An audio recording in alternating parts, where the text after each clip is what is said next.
So we finally got our first look at the upcoming Street Fighter film reboot, and I definitely have some thoughts.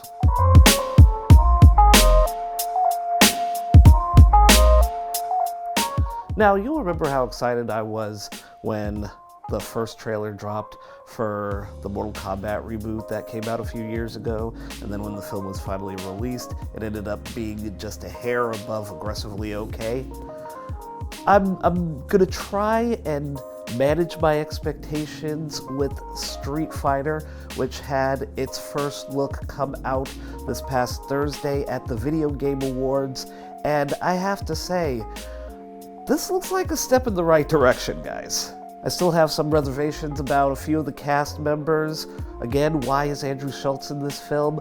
But other than that, I feel like this tone that I'm seeing from this little teaser that they just put out kind of fits the property of Street Fighter pretty well, at least in my opinion. Featuring the track Punk Tactics by Joey Valance and Bray, we are treated to a rapid fire of quick shots of all of the major characters in Street Fighter, although I see that we're still missing Blanca. I guess they're saving him for a full trailer.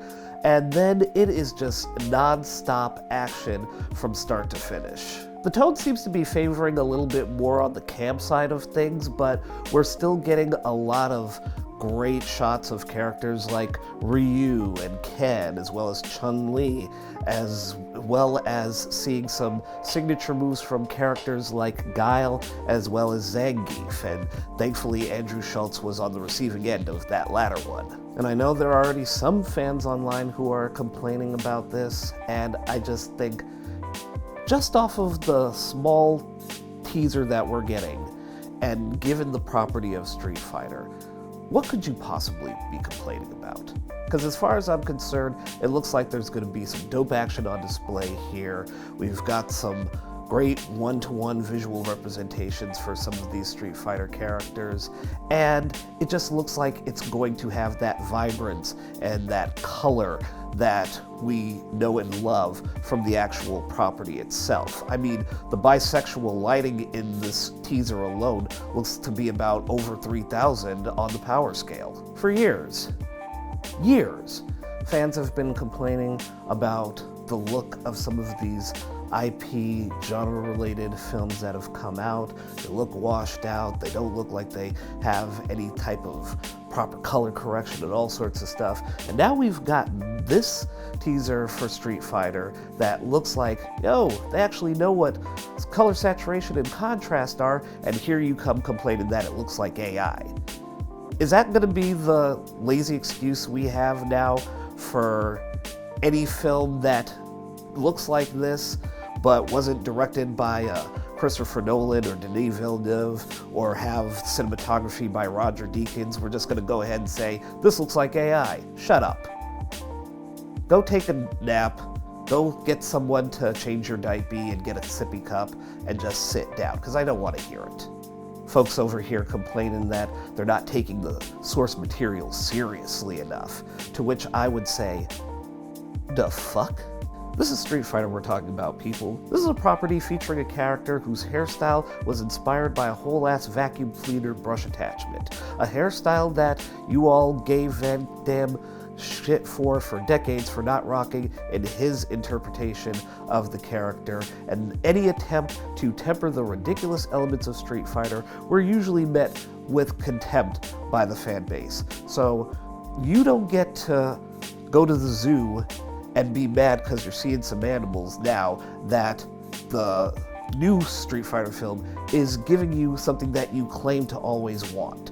And don't go around talking about you want the tone of this film to be more serious and whatnot, when the '95 film featured a scene where after Chun-Li was beaten into a coma by Vega, you had Guile at her bedside swearing that he would take Bison down to avenge her, and he's just standing over her hospital bed, flexing his arm like, I swear on my American muscles, my big American muscles, that I'm gonna take Bison down.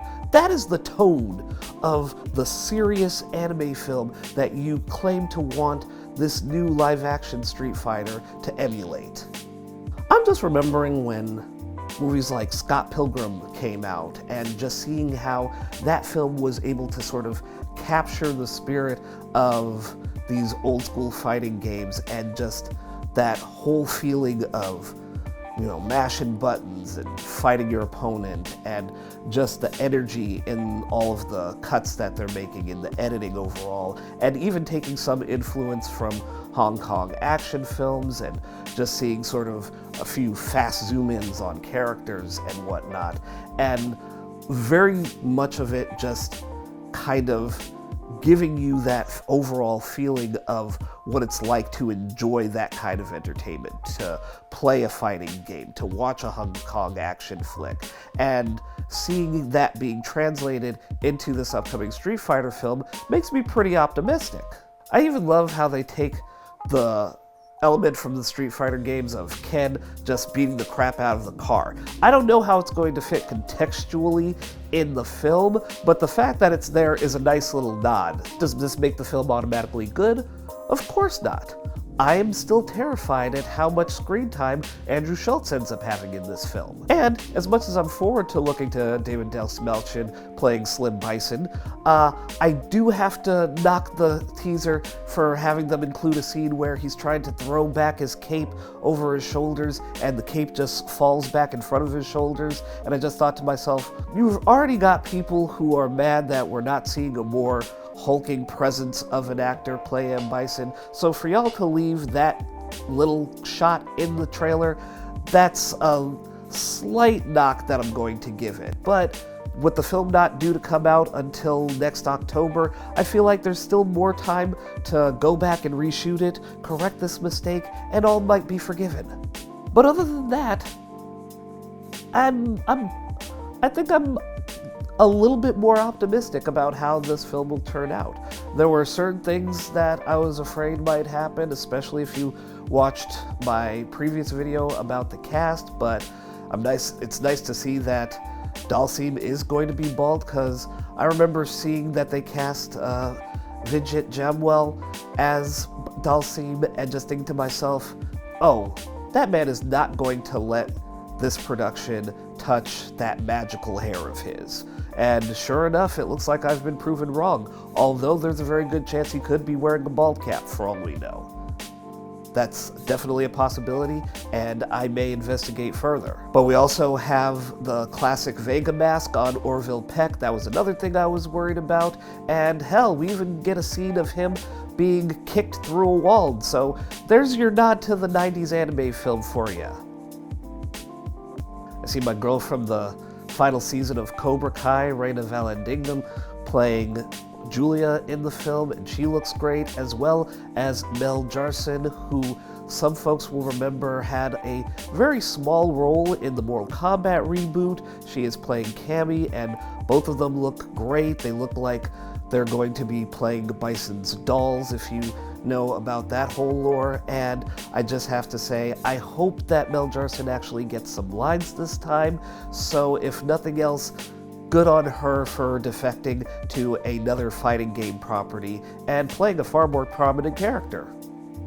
Hey guys, thanks for watching. As always, if you've got your own thoughts or opinions on the first look of the new Street Fighter film, go ahead and leave a comment in the section below. Don't forget to hit the like button, hit the notification bell, share this video with your friends and family, and if you'd like to keep up to date with more at random videos, you can click the subscribe button right over here.